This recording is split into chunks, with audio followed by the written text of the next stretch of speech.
All right, so like I said, there are lots of issues that this session is dealing with. Talking about security issues, the bandits across different countries, different parts of the country rather, have raided the farmland and also destroyed stuffs. So there has been allegations that P2P and the Labour Party are supporting some of the miscreants. But this particular position has been debunked by Tanko. So I'd like you to listen and hear from the horse's mouth in this video. And now to the questions as well about it. Continue to rattle the Labour Party. Peter Obi media team announced that Yunusa Tanko, who served as spokesperson for Peter Obi's presidential campaign, will step into the role of interim national coordinator of the Obedient Movement. His appointment comes at a crucial time as the movement tries to solidify its base and ramp up its both at home and abroad. But this leadership announcement is happening against the backdrop of intense infighting within the Labour Party, the very platform that gave rise to the movement during the 2023 elections. As the Obedient Movement continues to grow, the impact of the leadership changes and the ongoing Labour Party crisis will be closely watched. Joining me now is Yunusa Tanko himself, Dr. Yunusa Tanko, the Interim National Coordinator, Obedient Movement. Thank you for joining us on Primetime. Thank you very much for having me, and good evening, Nigerians. Good evening. Let's start with the fundamentals. I mean, what are the core objectives of the Obedient Movement? Let's start from there. Is it purely supporting Peter Obi's presidential ambition, or is there a broader agenda to this movement? Okay. Well, please forgive me. I will not sit here not responding to some of the things that... We'll come to that, Mr. Felix Moka. Yeah, yes. Okay. Of course, I'll give you the opportunity. Please, I would really like to respond to some of the things. You would respond to that. But practically, the Obedient Movement is about citizen engagement, practically. And what is the citizen engagement? People believe that there is a need for good governance in Nigeria. We need a country that is based on fairness, equity, and justice for all. We need a country that the narrative will not be twisted in the interest of the person that is probably holding the position of power as we see today. Commitment to good leadership. And so that when you go outside this particular country, you'll be represented and you'll be seen as somebody that comes from an integrity-driven country. These are the principles that govern the Obedient Movement. But also know that before it started, there must be a messaging. Though there was a decay in the system that had led to this particular belief. But then the messaging of His Excellency Peter Obi connected with the Nigerian people. And it cut across everywhere. And I keep on saying that also, that in every home, there is an obedient. In fact, I'm bold to say that even in the presidency, there's an obedient. That's why we said that the Obedient Movement is actually larger than the party itself, because it is that gives strength to the Labour Party. Because I deliver a speech, I remember, in Edo State. I draw up a triangular shape of what the triangles really represent. You'll find out that we have our presidential candidate who, of course, translated that particular messaging. It was that message that led to about 12 million Nigerian youth registering, some of them coming from outside the country for the first time in the history of this country. And those who are already clamoring that they have done well were the people who are also the one maiming and intimidating those Nigerians who, for the first time, have decided to believe in a Nigeria because somebody has been able to speak to their conscience and their mind. And that is exactly how the Obedient Movement was given birth to. But we understand that we cannot continue to remain as an amorphous organization because it will not give us the drive. The energy that is within the Obedient Movement cannot be left in the hands of people just, scattered without being organized. And so therefore, this time around, we want to organize that particular, harnessing that particular energy, putting the right peg in the right hole so that we can be able to translate it into a winning position. So it is something that has started, that is to be achieved today and even beyond. Because if at the end of it all, we are able to achieve a mindset for Nigeria that good governance reigns supreme in the heart of everybody, I can tell you that probably the next set of leadership, which we believe that we'll be part of, will start giving us the dividend of democracy. Okay, so you do admit that this is a shift in position to structure the obedient movement. I ask you because just very recently, under the factional leadership of Mr. Abure as the national chairman of the Labour Party, he announced a obedient directorate within the Labour Party. But Mr. Peter Obi responded very swiftly, and I think we can pull up that tweet, where he said that the movement isn't tied to any party or traditional structure. He says that it transcends beyond any political party and, of course, the traditional boundaries, diverse, collective, and inclusive. That's how it's a long tweet, and you know, this is just part of it. But with your appointment now, it does seem as though there's a shift towards formalizing what this movement is supposed to be. Exactly.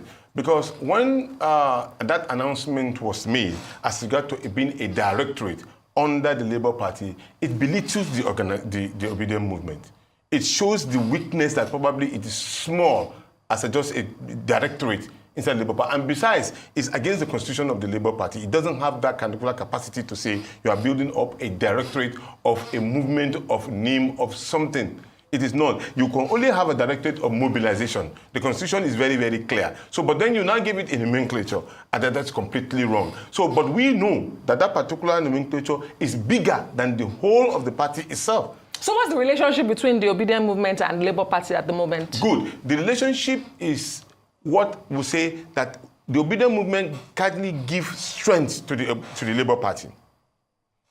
The bulk of members that really join, that are members of the obedient, far beyond that, are into the Labour Party in order to actualize the dream of the obedient movement. Because it was our vehicle that we have. And the truth about it is that we've been shopping for a registered vehicle for a very long time. But we couldn't get it until the last very minute.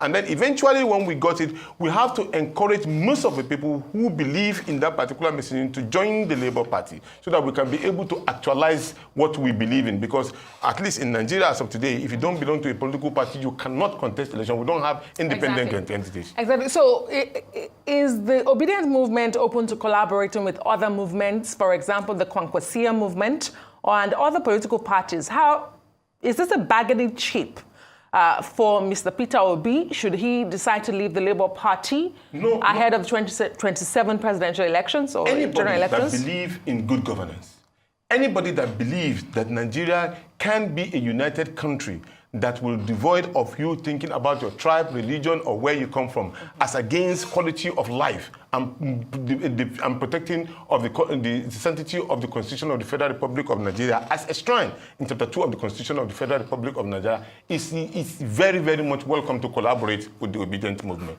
Like I said, we are everywhere. We are everywhere. But don't be surprised that you might even find that we are even in the Kwankwasia itself. I give you a simple example. A friend of mine who was contesting for the presidency of the Federal Republic of Nigeria told me that he's suspecting that his wife and his 2 sons are obedient. Interesting. So your role is interim. It suggests that it is temporary. Why is that? And also, I would like to know who are the other leadership that are emerging from this structure you're trying to put in place. How are they being nominated from within the movement? Okay, you know that, of course, the network of the space and social media and all, that's where the convergence really, really happen. Because that's where Nigerians can freely come in and espouse what their minds are. And so we leverage on that.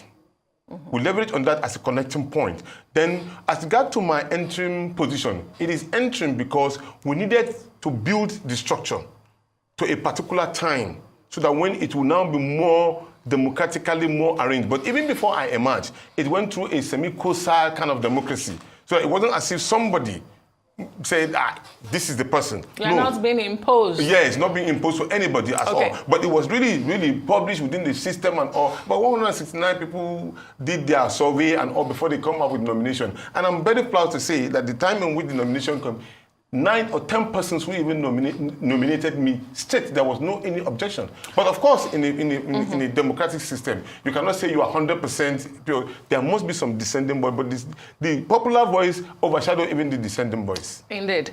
Are there plans that the obedient movement will morph into a political party in the near future?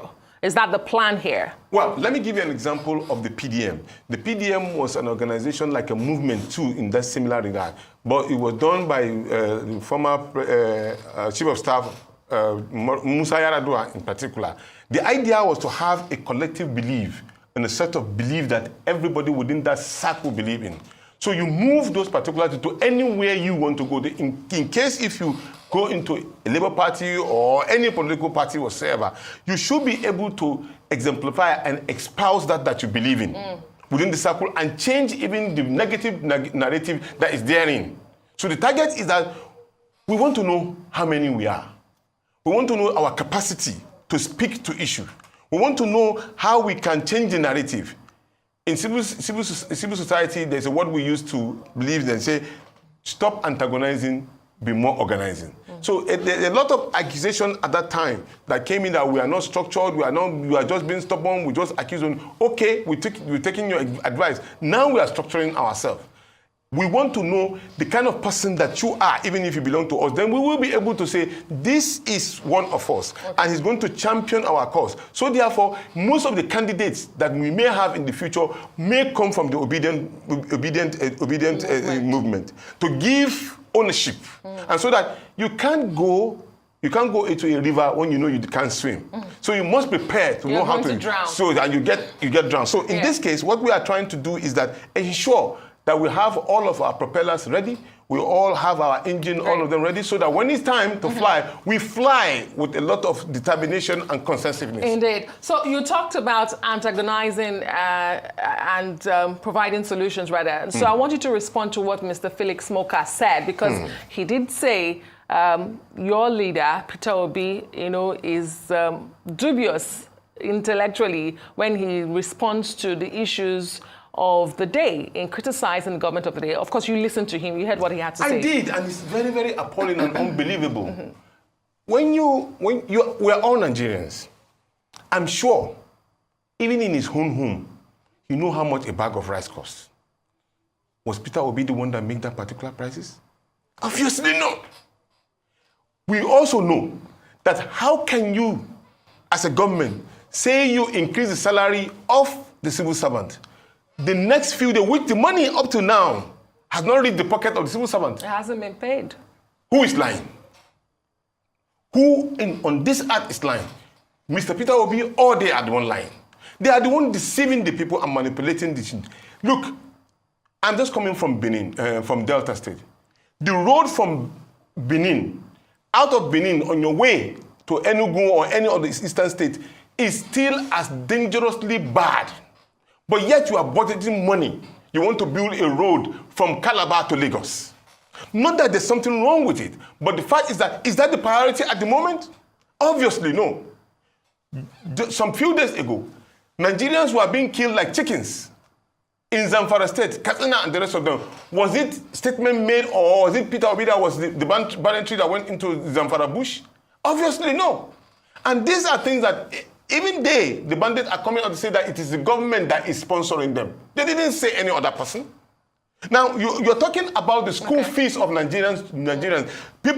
Students are going back to school today, maybe in a few days now. Many people cannot pay. They cannot take care of it. Is that issue of Nigeria in Peter Obi? Okay. So, in a nutshell, you cannot look at Nigerians and insult them in this level of magnitude and think probably you are just doing your...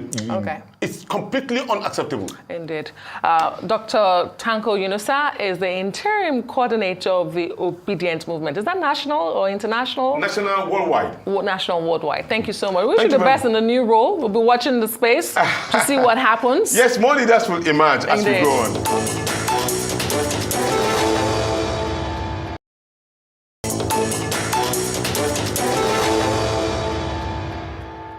Amadeso Moran. And now to the Obedient Movement, where questions are swelling about its future as leadership struggles continue to rattle the Labour Party. In a recent development, the Peter Obi media team announced that Yunusa Tanko, who served as spokesperson for Peter Obi's presidential campaign, will step into the role of interim national coordinator of the Obedient movement. His appointment comes at a crucial time as the movement tries to solidify its base and ramp up its effort, both at home and abroad. But this leadership announcement is happening against the backdrop of intense infighting within the Labour Party, the very platform that gave rise to the movement during the 2023 elections. As the Obedient movement continues to grow, the impact of the leadership changes and the ongoing Labour Party crisis will be closely watched. Joining me now is Yunusa Tanko himself. Dr. Yunusa Tanko, the Interim National Coordinator, Obedient Movement. Thank you for joining us on Primetime. Thank you very much for having me. And good evening, Nigerians. Good evening. Let's start with the fundamentals. I mean, what are the core objectives of the Obedient movement? Let's start from there. Is it purely supporting Peter Obi's presidential ambition, or is there a broader agenda to this movement? Okay. Well, please forgive me. I will not sit here not responding to some of the things that... We'll come to that, Mr. Felix Moka. Yeah, yes. Okay. Of course, I'll give you the opportunity. Please, I would really like to respond to some of the things. You would respond to that. But for watching this video. Hope you got some value and you also got some insights as regards the current security situation regarding